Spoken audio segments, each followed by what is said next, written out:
Happy July 5th, 2024. And yes, I'm wearing a hat inside the house. Okay. Not only that, I'm wearing the hat that in such a way that Constance absolutely hates me to wear my hats. High up like this, giving me a halo kind of thing. I tell her it's a good hat. Okay, it's pretty good. It's a Tommy Bahama or something like that, and it's so comfortable. And I wore it on my walk. It's already let's see what the temperature is right now, because it is insanely going to be insanely hot again today. It's already 82 degrees, and it's only like a little after 10 o'clock a.m. It's going up. It's at least forecast to go up to 109 today. Yesterday it reached 114 in our backyard, and I have to confess that I had some difficulties existing yesterday, although we tried to do everything we could. But it's really rough. And anyway, so I'm still wearing this hat that Constance says when I wear it like this, I look like a cowgirl. I leave it to you. Do I look like a cowgirl? Come on. Looks cool, doesn't it? Huh? Should I wear it like that? I don't know. Anyway, today, July 5th, is the birthday of Shamuddin Muhammad Hafiz, love poet. Okay, he's a Sufi. Okay, and Sufis are absolute the coolest of ecstatic mystics, is in my eyes anyway. And today is his birthday. He was born in 1320, died in 1389. And I want to share just a couple of my favorite little Hafiz. They're poems, but they're not big, long. They're bonbons of ecstasy. They're bonbons of love. And as a matter of fact, they come from this translation that Constance and I both preach this. We're apostles of this wonderful book, Love Poems from God. Okay, and the translator,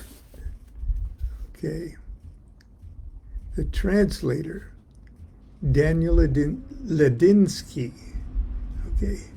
is awesome. Just absolutely awesome. So once again, even if I have difficulties and have to stop my program this morning, get yourself Love Poems from God. It's not only Hafiz, it's other ecstatic mystics. Every page is just a jewel. I'm going to just share his sections of his little biography, and then I'm going to read a couple of my favorites. Okay. And please forgive my pronunciation of Arabic, Persian names and things. Shamsuddin Muhammad Hafiz is one of the most beloved poet of Persians, and is considered to be one of history's greatest lyrical geniuses. Though he's still little known in the Western world, let's change that. Many notables, including Emerson, Goethe, Garcia Lorca, the composer Brahms, and even Nietzsche, were deeply affected by him. Emerson once remarked that Hafiz is the poet for poets. And Goethe wrote that Hafiz has no peer. The range of Hafiz's work is astounding, striking, a chord of recognition in people from every stratum of mind. Hafiz was born Shamsuddin Muhammad, the youngest of 3 sons, in the beautiful garden city of Shiraz. Just his biography sounds like the opening of 1001 Arabian Nights. In the beautiful garden city of Shiraz in southern Persia, where he remained most of his life. Shiraz escaped the ravages of the Tartar and Mongol invasions during this violent and chaotic time. And Persian life, as Hafiz knew it as a child and young adult, was for the most part wonderful and steeped in nature's poetry. And Hafiz's father undoubtedly recited the verse of Sadi, Fariduddin, Attar, and Jalal-ud-Din Rumi to his sons, as well as the Quran. In fact, Shamsuddin Muhammad later chose the pen name of Hafiz, which means memorizer, and denotes a person who knows the entire Quran by heart. When Hafiz was in his teens, his father, who had been a coal merchant, died. Hafiz began working as a baker's assistant to help support the family, and at night attended school, eventually obtaining a classical medieval education. A famous story about Hafiz, told many ways, says, when he was 21, he was delivering bread to a wealthy noble family and glimpsed a remarkably beautiful girl on a terrace of the home. He fell desperately in love with her. But she had already been promised to another. Still, he began writing and singing out poems for her that expressed his longing and adoration. These poems were so touching that many in Shiraz came to know them, and that they were sung to others' sweethearts. Out of desperation to win her, Hafiz undertook a 40-night vigil at the tomb of a famous saint, for legend had it that anyone who could accomplish this feat would win their heart's desire. Indeed, after a Herculean effort, upon completion of the 40th night of the vigil, it is said that the Archangel Gabriel appeared before Hafiz and asked him what he desired. Gazing upon the radiant beauty of God's angel, Hafiz forgot his human love, and the thought rushed into his mind, what must God's beauty be like? My soul needs to see that. I need to see God. Gabriel then revealed to him the whereabouts of a spiritual teacher in Shiraz, whom, if he served faithfully, would bring about the fulfillment of his wish. This teacher was Muhammad Attar, who lived a seemingly ordinary life to the world's eyes, that of a chemist or perfumer with a shop in Shiraz. Few knew of his secret status as a great spiritual master. Attar guided Hafiz in the development of his poetry and in the unfolding of his soul. It is said that Hafiz's poems contain and reveal all the stages of divine vision, experience, and love. He cloaked all these truths in a vernacular garb, as was the tradition in Sufi schools at the time, since secrecy was often essential in the climate of life-threatening fundamentalism. During the next decade of his life, Hafiz gained much fame and influence as a poet, obtaining court patronage and teaching position at a college which may have been founded for him. In his early 30s, an opposing sect ruled Shiraz, and Hafiz was dismissed from the college. They purged the woke. We don't want any woke poets in our college making our bonehead students feel uncomfortable. But I digress. It is thought that he probably fell back upon his skill as a copyist as he had mastered the art of calligraphy during his educational training. Some years later, he was reinstated. In his early 40s, he again fell out of favor with the ruling court, as his poems were often very controversial and even more so. Eventually, Hafiz had to flee Shiraz for his safety. After several years, he was able to return. When Hafiz was about 60, he believed that his beloved master, Muhammad Attar, it is believed that his master granted Hafiz his deepest, most constant desire, union with God. Hafiz's 40-year spiritual consecration bequeathed to history some of the most profound mystical verse in the print. An estimated 5,000 poems were written by Hafiz throughout his life. It is a tremendous loss that no poem remains in his own handwriting, and the authenticity of any tagged Hafiz will always be an issue that concerns scholars. Let the gauge of authenticity be courageous and true, like these words attributed to Hafiz. No one, quote, no one could ever print a too wonderful picture of my heart or God. It is said of Hafiz that he wrote with a sweet, playful genius unparalleled in world literature. He is rightly called the tongue of the invisible. For through his works, he continues to sing beautiful and wild love songs to this world from God.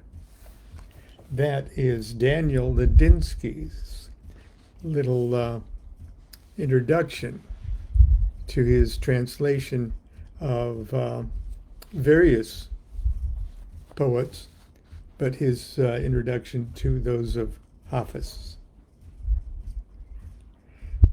We have to remember at the time that there was a certain universality of religions and their respect, and Islam has always respected the prophet Jesus and such, and the idea of Christ as an anointed one, not as a particular individual, but as a spiritual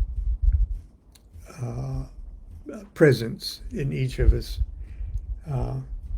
So when Hafiz mentions Christ, he's not talking Paul's version, I don't think. Okay, but here's just one. It's called the Christ's breath.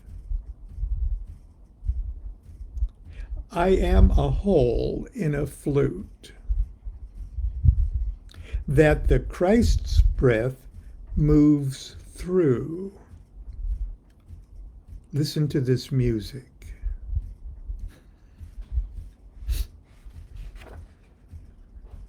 And here's one of my favorites, and Ladinsky's sort of modern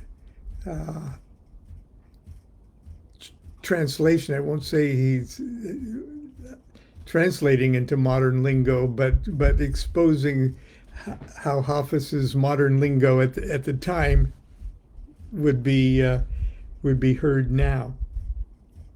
Because the title of this one is Lousy at Math.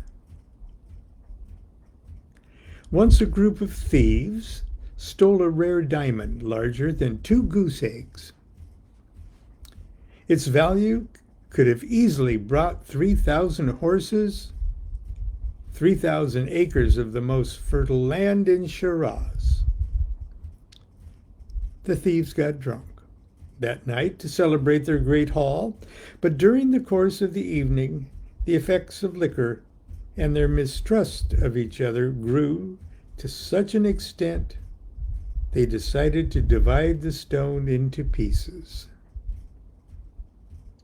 Of course, then, the priceless became lost.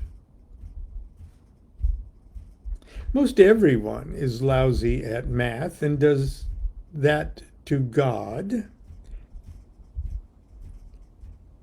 I'll say that again. Most everyone is lousy in math and does that to God. There we go. Dissects the invisible one. By thinking, by saying, this is my beloved. He looks like this and acts like that. How could that moron over there really be God?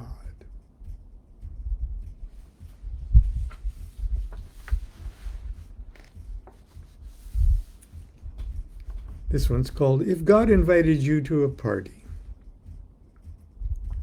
If God invited you to a party and said, everyone in the ballroom tonight will be my special guest, how would you then treat them when you arrived? Indeed, indeed. And Hafiz knows that there is no one in this world who is not standing upon the jeweled dance floor.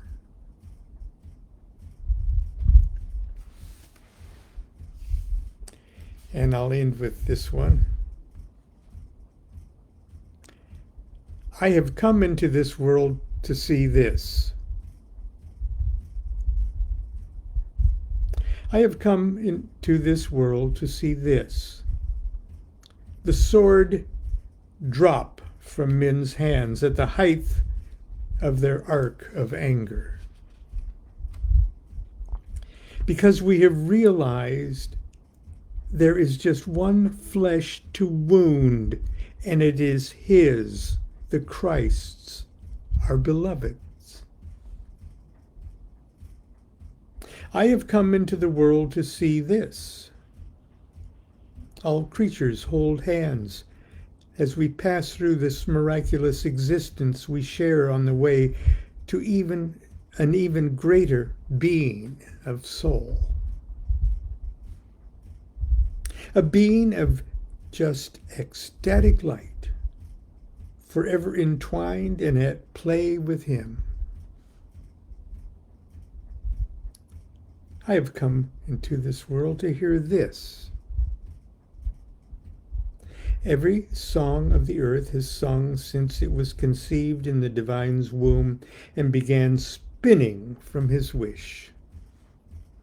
Every song by wing and fin and hoof, every song by hill and field and tree and woman and child, every song of stream and rock, every song of tool and lyre and flute, every song of gold and emerald and fire. Every song of the heart should cry with magnificent dignity to know itself as God.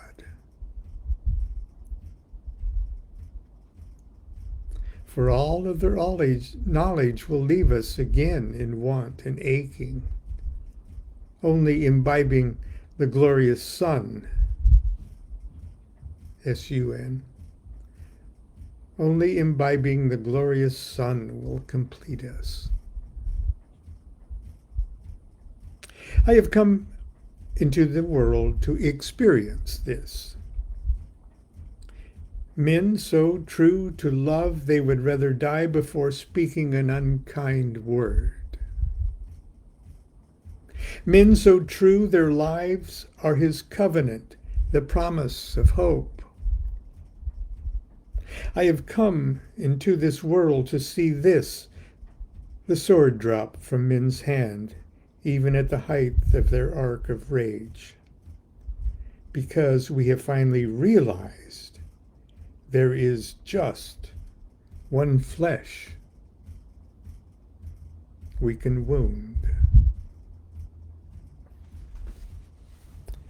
So that's our little tribute to Hafiz. And again, look how Constance has completely dog-eared and full of bookmarks and things like this. And this was given to us by our dear friend Anna many years ago. Anyway, I thank her, and I thank you for being here. You've kept me cool, me and my cowboy girl hat, and hopefully we'll see you tomorrow for Saturday morning sweltering cartoons. Do what thou wilt shall be the whole of the law. Love is the law. Love under will.